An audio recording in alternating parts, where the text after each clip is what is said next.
Assalamualaikum warahmatullahi wabarakatuh. Perkenalkan, nama saya Fani Ridho Ananto dengan NIM 10323093 dari kelas HTNC. Saya ingin mempresentasikan hasil dari pemaparan yang saya buat ini dengan judul Konstitusi dari Perspektif Hukum dalam Penerapan Ilustrasi Kasus. Untuk yang pertama, kita akan membahas konstitusi, istilah atau kata lain dari konstitusi. Oke, kata konstitusi sendiri secara bahasa ini berakar dari bahasa Latin yang dengan kata cum yang artinya itu bersama dan kata stutuer yang berarti penetapan. Nah, jika keduanya digabungkan, ini akan menjadi kata penerapan dalam menetapkan segala sesuatu secara bersama-sama. Dalam hal ini, akhirnya muncul kata constitutio yang artinya tunggal dan kata constituens yang berarti jamak. Nah, kata ini akan menggambarkan kesepakatan kolektif dalam aturan dasar kehidupan bernegara. Nah, kata lain atau istilah lain konstitusi ini juga sering merujuk pada konsep undang-undang dasar. Undang-undang dasar ini merujuk pada konstitusi ini, itu sering banget nih istilah lain lah dari yang sering disebutkan itu. Nah, selain itu konstitusi juga ada aturan hukum tertulis dan tidak tertulis.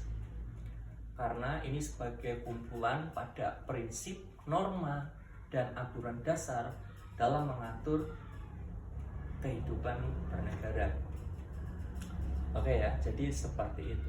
Nah, untuk ilustrasi kasus nih, ini saya sebutkan satu ini pernah terjadi dengan pandangan berbeda antara Dewan Perwakilan Rakyat dengan Presiden. Yang memicu ini itu dengan membuat undang-undang. Jadi siapakah yang lebih dominan dalam membuat undang-undang ini? Nah, untuk menyelesaikan hal ini harus tertuju pada acuan Undang-Undang Dasar 1945 yang pada khususnya ini pada pasal 20. Ini yang menegaskan bahwasannya Dewan Perwakilan Rakyat itu memegang kekuasaan untuk membuat undang-undang.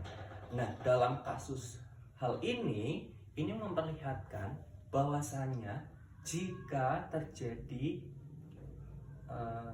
sengketa kewenangan, itu konstitusi merupakan pemegang besar atau pemegang kendali dari kasus sengketa kewenangan ini. Jadi merupakan peranan sentral buat konstitusi untuk memberikan penjelasan seperti itu.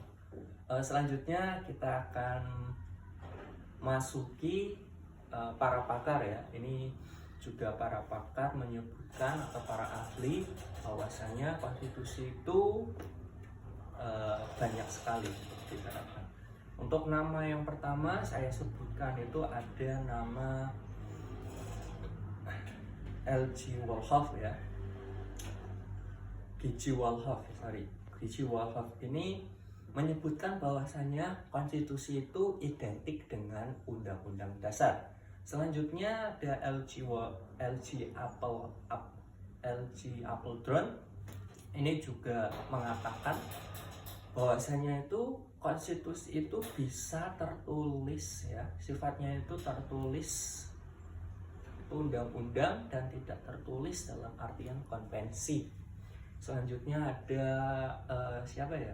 Herman Hiller dan F. Liesel kalau nggak salah, itu juga berpendapat bahwasanya konstitusi itu lebih luas daripada undang-undang, karena konstitusi itu mencakup aspek sosial, kondisi sekarang ya, kondisi sosial, ekonomi. Jadi merangkup semua aspek itu yang berpendapat Herman Hiller dan Lee Efsel itu yang mencakup lebih luas itu konstitusi daripada undang-undang dasar. Berpendapatnya seperti itu. Selanjutnya itu ada Simbo.Tikok ya, juga berpendapat bahwasanya konstitusi itu bisa dilihat dari beberapa dimensi. Antara lainnya itu yang pertama, konstitusi bisa dilihat dari absolut. Absolut yang artinya konstitusi itu mencakup dari bangunan, seluruh bangunan dan struktur negara. Selanjutnya relatif. Nah, relatif ini berhubungan ya. Bahwasanya konstitusi itu seringkali berhubungan dengan kepentingan kelompok tertentu. Selanjutnya positif. Nah, positif ini menunjukkan bahwasanya konstitusi merupakan menunjuk pada aturan hukum tertinggi negara. Nah, ideal. Nah, ideal ini juga seringkali ya konstitusi untuk menggambarkan cita-cita, tujuan yang hendak dicapai di suatu negara. Nah, oleh dari itu, jika melihat dari ilustrasi kasusnya sendiri, pernah terjadi dengan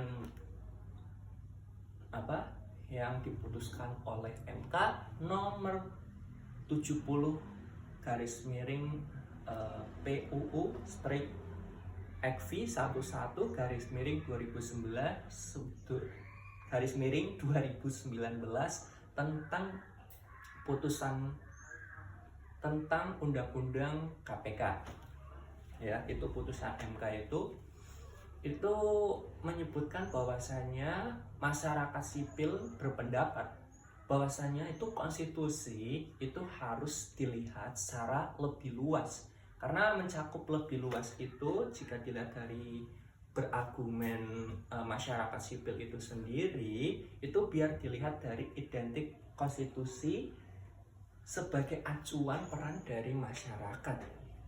Itu pernah dikatakan seperti itu. Jadi ilustrasi kasusnya ya kurang lebih seperti itu untuk di putusan MK tadi yang saya jelaskan. Oke, saya akan langsung ke materi yang terakhir ya. Ini tentang asas-asas yang dimiliki oleh konstitusi. Nah,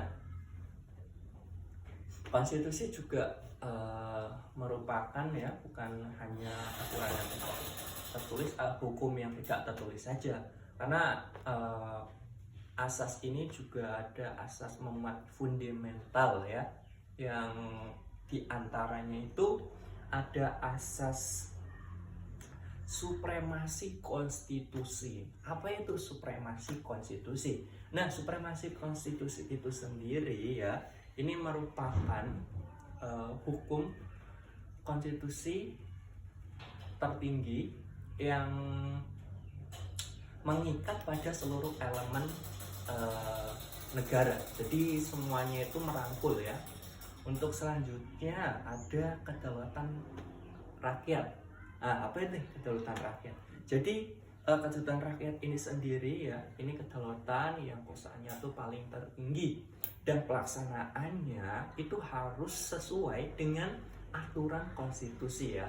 Selanjutnya pembatasan kekuasaan. Nah, ini pembatasan kekuasaan ya, tujuannya itu buat apa? Jadi seperti ini, pembatasan kekuasaan, setiap pemegang kekuasaan di suatu negara itu tidak boleh sewenang-wenang atau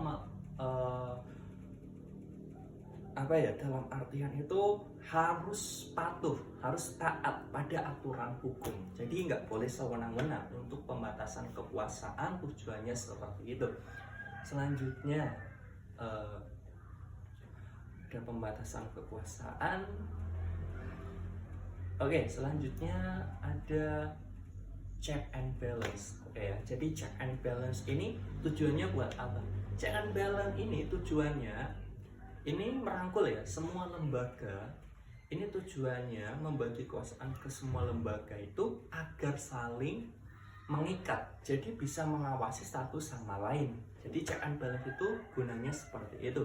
Yang terakhir ada keadilan sosial nih. Nah, keadilan sosial ini sering kali merujuk pada nilai kesejahteraan. Jadi tujuannya ini tuh hanya menggambarkan kesejahteraan dan keadilan rakyat, seperti itu ya.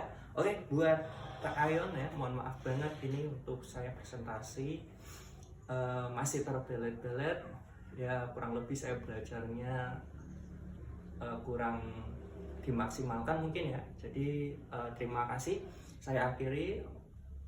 Wassalamualaikum warahmatullahi wabarakatuh.